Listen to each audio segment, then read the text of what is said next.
Muy buenos días a todas y todos. Yo soy Sonia Guzmán, embajadora de República Dominicana en los Estados Unidos de América.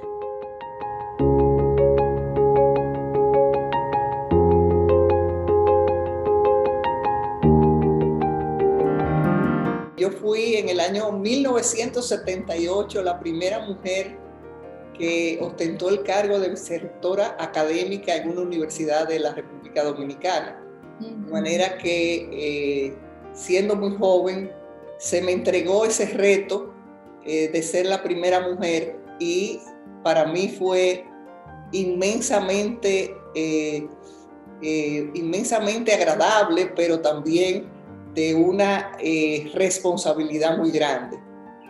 También fui la primera mujer que fue miembro titular de la Junta Monetaria en República Dominicana, de nuestro Banco Central, y para mí fue también un gran reto, aunque un gran honor, pero le decía que todos estos retos de ser primera mujer en algunas posiciones, pues no solamente me enfrento a un reto personal cada vez que lo hago, sino a un reto de mi género. De manera que no puedo dejar quedar mal a las mujeres y que sea sobre todo un ejemplo para las generaciones venideras, un ejemplo para las generaciones por venir. Eso para mí es muy, muy importante y una gran responsabilidad. Para esos espacios de mando? Primero, prepararnos. Realmente prepararnos lo más que podamos, pero donde se nos abre una ventana de oportunidad, no tener miedo. No tener miedo de que somos mujeres, porque muchas veces el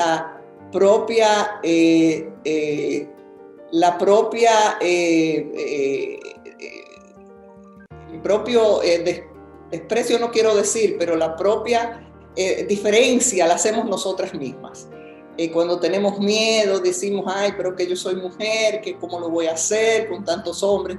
No tener miedo y seguir adelante segura de sí misma y con el propósito siempre y cada acción hacerla mejor. Esa es para mí la clave del triunfo y abrirnos paso sin miedo. Eso se los aconsejo a todo el que viene abriéndose el camino de la vida. Mire, en primer lugar, cuando yo entré en política, yo era una académica 100%. Yo venía de la Universidad Madre y Maestra, que fue mi alma mater toda la vida, y realmente entré en la política para acompañar a mi papá. Yo era única hija en ese momento que lo podía acompañar y también sentí la necesidad de darle ese apoyo, sobre todo moral y con mi presencia. Pero nunca pensé que iría más allá, porque simplemente lo ayudé en lo que pude y con mis amigos de la universidad a llegar al poder. Y de ahí en adelante yo en mi cabeza pensaba, bueno, de ahí me voy a la academia y punto. Pero el destino y las circunstancias me hicieron involucrarme en cargos públicos y de ahí, cuando uno entra con esos compromisos de partido, de amigos políticos, de personas que tienen proyectos políticos en la vida dominicana, uno se va involucrando y más, y es como todo en la vida. Cuando yo salí de la academia, al final ya de los años 90, yo salí porque cuando tú entras y es lo que te hace cosechar posiciones de cierta relevancia, es el involucramiento que tú tienes en ese quehacer. Y cuando tú estás ahí, debes involucrarte lo más profundamente. Y yo sentí que yo no podía hacer las dos cosas al mismo tiempo, la familia, los negocios familiares, porque ya estábamos mi marido y yo solos, conjuntamente con la academia bien hecha. Entonces yo tuve que escoger ahí. Pero después, al final, también me involucré de nuevo en política con proyectos del nuevo partido, el PRM, y aunque yo no he sido una persona ni una figura política del partido muy relevante en cuanto a los medios ni a dar la cara, siempre estuve ahí detrás, trabajando en comisiones, en donde se me necesitara, porque yo creo que el figureo, una palabra muy dominicana, no es lo que te da la relevancia. La relevancia la da tu trabajo, tus aportes y al final de la historia lo que uno deja. Desde muy joven, en mi familia, en el seno de mi familia, tanto mi mamá como mi papá, como mis hermanos, nos tratábamos con confianza, con compañerismo y con temas abiertos, es decir, no había tabúes, no había, y se nos permitía, aunque muy jóvenes, sin diferenciarnos si somos mujeres u hombres, se nos permitía opinar, se nos reconocía y se nos respetaba nuestra opinión, aunque fuéramos bastante niños o niñas. Cuando yo comencé a trabajar en la universidad, yo todavía no estaba graduada, no había hecho una carrera, y comencé de auxiliar en la biblioteca, y porque no tenía definido mi profesión, no me gustaba ninguna profesión y no iba a comenzar algo que no me gustara. Y cuando descubrí lo que era la biblioteca, lo que era la documentación, lo que era el ayudar a investigar a personas y a profundizar sus conocimientos, decidí estudiar bibliotecología. Y cuando decidí eso, resulta que en el país no había una facultad de bibliotecología. Todavía no la hay, pero a través del rector de la universidad, él me dijo, yo te doy una beca para que tú vayas a Colombia a un programa que existe conjuntamente con la OEA en la Universidad de Antioquia, en Medellín, y ahí tú te pasas la carrera y yo después lo que tú tienes que trabajar con nosotros. Yo acepté y ese día llegué a mi casa. Yo tenía 21 años.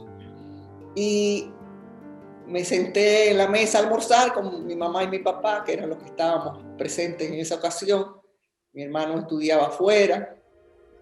Y entonces le dije a mi papá y a mi mamá, mire, yo acepté una beca, me voy a Colombia. Imagínense, estamos hablando de los años 66, 1966, que era irse a un lugar desconocido completamente en República Dominicana, con dificultades de movilidad hacia allá y hacia República Dominicana, porque eran vuelos que de 2 y 3 escalas que había que hacer. No había celulares, no había comunicación, lo que había era un correo que trataba 10, 12 días para llegar, y ese era el lugar que yo iba. Pero me atrajo algo también, que no solamente era una escuela reconocida interamericanamente, entre los países de Latinoamérica, sino en todas las universidades de los Estados Unidos que aceptaban el título para cualquier posgrado. Y ¿sabe lo que me dijo mi papá? Le voy a decir lo que él me contestó. Me dijo, ok, perfecto, aceptada tu decisión, ¿cuándo te vas? Entonces le dije, bueno, el curso comienza a tal fecha, perfecto. Ahora, te voy a hacer otra propuesta, me dijo.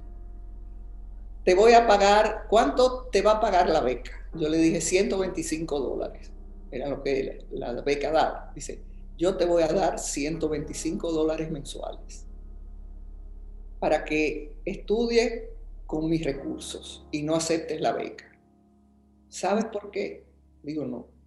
Me dijo, porque tú tienes 21 años más 4 o 5, que son las carreras, tú vas a tener 26 años. En ese ínterin tú te puedes enamorar y puedes quedarte allá con un colombiano. Así me lo dijo. Y yo prefiero no tener esa deuda con la universidad si yo puedo pagar. Eso fue todo lo que él me contestó. Y así me fui. Es decir, que yo creo que la educación de familia, de cómo tú educas a la persona, es muy importante. Y cómo se te acepta. Yo era muy compañera de mis padres. Es decir, así nos hablábamos. Siéntate aquí, vamos a hablar, ¿qué pasa? Y yo creo que esa es la mejor educación que nosotros podemos dar en nuestras familias. Y las parejas son muy importantes. La mujer que quiere hacer carrera, porque uno tiene que tener metas, tiene que escoger pareja. Y tiene que escoger la pareja que le deje ser uno, que se sienta orgulloso de lo que uno hace y lo deje hacer.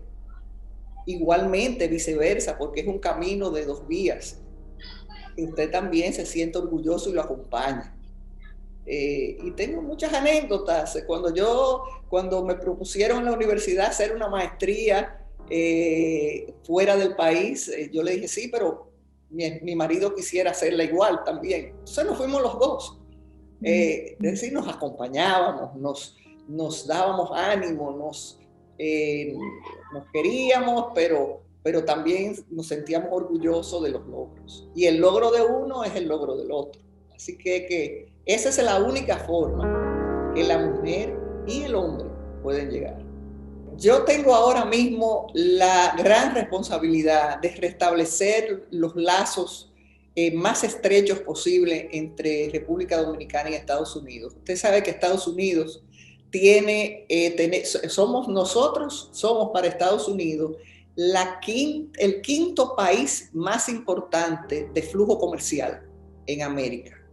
Es decir, por encima de Perú, por encima de países grandes como Argentina, en fin. Y nosotros somos importantes para los Estados Unidos, pero para nosotros los Estados Unidos es sumamente importante. Entonces hay que establecer ese vínculo, hay que remozarlo. Usted si tiene una flor como es el cariño y la amistad, usted tiene que regarla todos los días, darle cariño, sacarla al sereno, como decimos nosotros en Dominicana, de manera que esa amistad se conserve y se fortalezca. Y yo creo que hemos sido un poco descuidados en el pasado con nuestra amistad y nuestra relación tan importante. Y esa es una de las principales metas de esta embajada y con los nuevos aires también para la comunidad dominicana. Mire, este es un país de migrantes. Es un país que fue fundado, como usted sabe, por los irlandeses, por los ingleses, por los franceses, que emigraron aquí. Y es un país que valora mucho a los inmigrantes. De manera que yo creo que lo que hay que hacer es una migración ordenada, una inmigración dentro de la ley, pero sobre todo que nos ayuden a los países latinoamericanos a tener mejor desarrollo, mejor desempeño de nuestro desarrollo económico. Que ese desarrollo económico llegue a los más necesitados y desarrolle también con el principio de que te enseño a pescar, que se desarrollen negocios en nuestros países, que den empleo. Porque mire, nadie que viva bien, que tenga salud, que tenga educación y las necesidades primarias cubiertas, decide irse de su país, sobre todo un país de habla de una lengua diferente, un país de cultura diferente, que es muy duro para los inmigrantes que llegan, pero muchas veces se ven necesitados de salir de sus países por la violencia, por la falta de empleo, la falta de salud, de educación, en fin, para sus hijos. Y eso es lo que tenemos también que trabajar conjuntamente con los Estados Unidos, a desarrollar en esos países ese tipo de bienestar. La mujer de poder, muchas veces nosotros confundimos el poder. El poder con tener preeminencia, con tener, como decía al principio, tener figureo, salir mucho en los medios y tener una figura destacada. Yo no creo en ese tipo de poder. Poder es el que tiene la posibilidad de cambiar cosas, de dejar legados y de dejar desarrollo positivo en una sociedad. Mire, la edad no es barrera, pero ojo, la edad sí debe hacerte lo suficientemente madura para dar paso a la nueva generación y dejarle quizás tu legado, dejarle la herencia de tus ideas, de tu quehacer, de tu paso por la vida. No debemos ser obstáculos bajo ninguna circunstancia, sino facilitadoras de que la juventud alcance quizás lo que tú no has podido alcanzar. Sobre todo a la comunidad dominicana y a esas mujeres que realmente, sobre todo la comunidad dominicana que vive acá, que se sienta cercana a la embajada, porque nosotros estamos dispuestos a siempre tener los brazos abiertos para esa comunidad. Y creo que son parte tan importante en República Dominicana, que fíjese que sin las inversiones, aunque todavía tímidas, sin las remesas, sin ese empuje con nuevas ideas de estos dominicanos y dominicanas, ustedes que viven y vivimos ahora aquí, no seríamos la misma República Dominicana, ni nuestra economía tuviera la fuerza que tienen. Y se ha demostrado, es decir, que en esta pandemia República Dominicana es uno de los países que ha crecido inclusive ya en este año y que tiene el pronóstico de recuperación más importante. Pero aún más, ustedes nos han ayudado a tener esa logística de vacunación, ese entusiasmo, esa proactividad hacia la vacunación que nos ha dado un control, que aunque hemos tenido un rebrote, pero ya eso está controlado otra vez. Y nosotros estamos siendo también ejemplos, inclusive de vacunación y de la logística de vacunación. Yo creo que eso dice mucho de un país pequeño, pero con el alma grande y con las ilusiones y los proyectos grandes. Yo creo que debemos sentirnos orgullosos de ser dominicanos y orgullosas también de ser dominicanas. Manténganse siempre ligados a República Dominicana. No dejen que sus hijos pierdan ese orgullo dominicano que tanto bien ha hecho a la República Dominicana. Nosotros somos un país desarrollado prácticamente.